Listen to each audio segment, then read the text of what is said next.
Welcome back, guys. Automotive Inc. If you are new to the channel, see the subscribe button down there in the corner. Please smash that for me. Give me a like at the end of the video. And today we're going to talk about some cool features that you may not know. It's not just specific to the power boost, but some of the features on the F-150 and anything that has the large Sync 4 screen that it actually does. So back in the day, people used to get a big, thick, bound book of an owner's manual. I used to really enjoy reading those. I still do. But a lot of manufacturers went away from it. They think that you can either just go to their website and watch a tutorial or watch a YouTube video, which obviously you're here to check this one out. But at the end of the day, what I do like is Ford is giving you a hardbound manual, but they also put the owner's manual within the Sync 4. And that is something that I really appreciate because, one, you don't always have cell phone service, so this is just kind of redundantly put into the system. And if you don't want to carry the book because it takes up glove box space, you can then set it at the house in a file and you can check out the owner's manual. So let's check it out. So within the Sync 4 system, guys, you can go into owner's manual and basically you can look at anything you want. You can type up here what you're looking for. Be as simple as you can when you put the keywords in there, if you will, because sometimes it'll play off, say, well, I'm not for sure exactly what you meant. So if you're very specific, I would just put in like this one, power outlets or power, boom, it brings up everything that has the keyword power in it and you can go into it. Additionally, what they have done is they've actually put videos within the system. So what I really enjoy about this one is another great part of the F-150s. A lot of them are going to have power outlets in the bed. They have onboard generators in some models. And basically, the power boost itself can act as a generator. So if you're out camping and you get a powerful enough one, instead of carrying a little suitcase generator, which most of us do have, and sometimes you can tandem those to run the AC and stuff, but say you just want to plug it in to charge it or run the 12-volt ceiling fan or whatever, you can do that with most of these trucks, but especially with a power boost. And really, you can go through there and read this. So if you just have downtime, you're waiting for somebody to come out and you're picking them up, you can actually read your owner's manual and watch tutorial videos. So back to the power on board. So not only does it give you these forward access buttons to just skip pages if you were flipping the pages in your book, but one thing you won't get in the book is these videos. And this really does walk you through with sound, with everything, basically how to, if we click it, let's see if it's going to want to play. And what it does is it basically walks you through a tutorial. It has sound. There's somebody narrating this, if you will. And it's, again, this is specific to the power on board, but there's many other videos in here. And it basically walks you through how to actually watch your power on board. You have separate screens for that. But again, a lot of people may not necessarily automatically know how to run each step. This actually walks you through it. I really appreciate that. I like it. I think it is definitely not a gimmick because, again, a lot of people just want information quick and they can do that. And so I really do appreciate the fact that it has the owner's manual within the system. Another great quirk to these Ford F-150s is the power outlets. Instead of just having one outlet in the back, I have two because I have the 2.4. And what this can do, it does have a switch on the dash right up here that you can do within sequence to actually not even run the truck, but have power to all of the outlets, which we have a 120 here. We have a 120 in the rear seat for kiddos and people to charge stuff with an actual 12-volt outlet and be able to do that. So I really do enjoy that piece of it. So if you do have Pro Power on board and you don't have the sync system with the owner's manual built into it, you can get videos on the internet on how to run that, and you can get it out of the owner's manual because Ford does still give you one. The GM truck came with them, the Ram trucks come with them, but I have had cars in the last 3 or 4 years that they basically said, we don't do owner's manuals anymore because you can just find it on the web, or you can go to Nissan's website or Kia's website or whoever's website. I'm just using those as generalities to actually get the information that you need.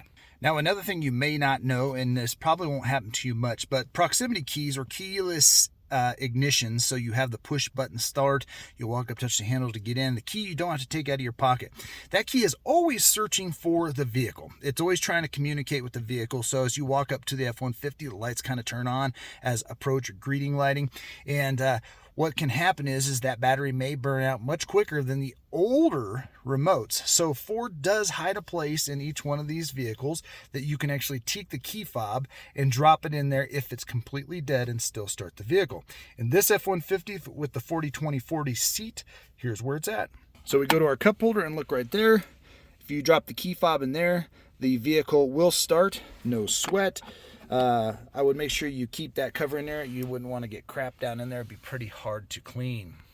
Another great feature you may not be aware of, but you see the lights all over the outside of the truck. They light up when you walk up, but Ford does offer zone lighting. Chevy offers something similar, and the Ram offers something similar, and here's what we're looking at on this one. So if you go over here to zone lighting, you can click zone lighting right here. You can hit activate, and from here you can activate individual zones that will light up. And once we get the bed lights installed, the bed lights will also illuminate, but that's the cargo lamp. And then what you can do too is you can activate all zones at one time. Now, some manufacturers don't have the ease of just clicking this system on with one thing. They're using redundant buttons down here where you kind of have to pick and choose which ones you want to illuminate at that time. So again, it's just one of those things where I think that that is a nice feature to have, where you can control it all in one zone. The real cool perk to this is, and you may not notice, so Ford gives you the Ford kind of connected services when it comes to remote start and everything from your phone. For free for life for the original owner. Now, if you have connected navigation, that is a subscription-based thing. However, they take it a step further because within the app, you can go down into vehicle and you can actually activate zone lighting from your phone. So say you're parked somewhere dark and you're like, man, I don't want to have to wait till the lights kick on to my truck. You can either remote start it, which will then activate the DRLs and probably the tail lamps. But you can actually turn on your zone lighting. So if you're out camping and you're like, man, the truck's way up on the hill and man, I got to walk back through the woods, you can actually pull up your phone, because most people are probably carrying it with them 90% of the time, and activate your zone lighting from there. No, all zones or each individual zones. Again, it's just a nice extra perk that they're probably not going to tell you about. You kind of have to go digging within the app. You got to dig within the system to find this. And I just think that that is a really neat thing. Also, good for this year, and I hope they're doing it on Super Duties, you can activate the camera while driving. So if you want to check the hitch, you can. You won't be able to zoom in this mode, but you can actually see the hitch very well. So it's just something in the past that hasn't been able to be activated. Why, I don't know, but I do like it. Another great feature that you may not know because you have to turn it on is what's called breadcrumbs within the navigation system. What breadcrumbs are is recently visited destinations or popular places you might go. And what that breadcrumb does is it allows the truck to kind of plan for you. Meaning, if you look at the map here, you can see right here all these little brown dots. They look like breadcrumbs, if you will, right? And this basically is my frequently visited places that I like to go, my gym, my grocery store, everything like that.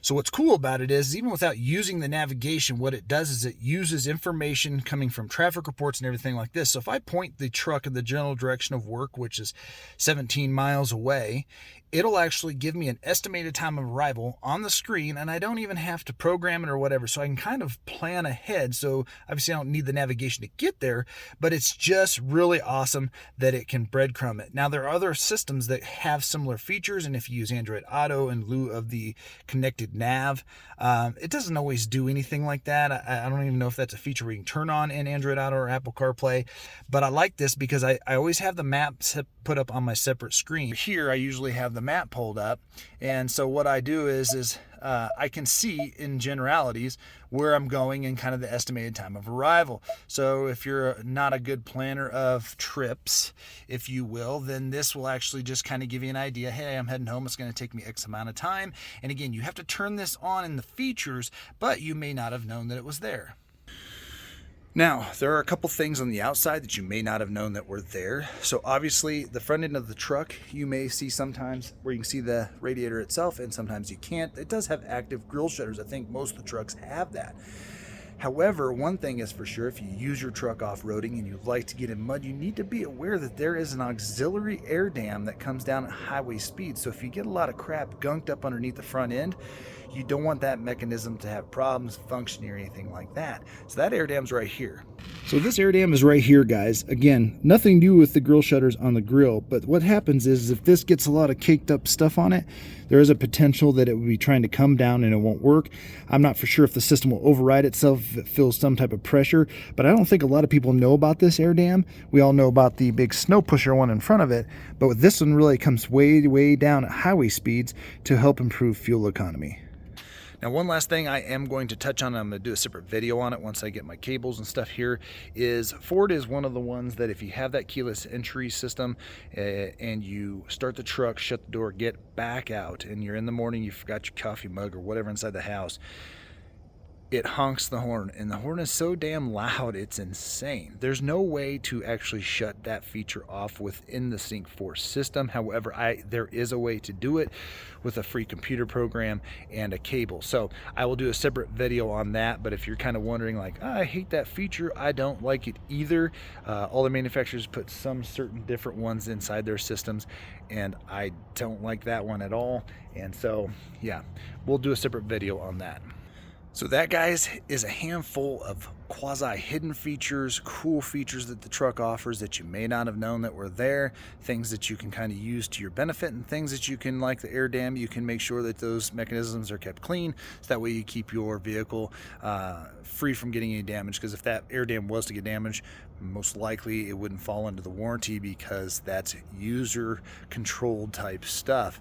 So again, at the end of the day, guys, I appreciate you being here. That is some of the cool hidden things that the F-150 has, and we'll catch you on the next one.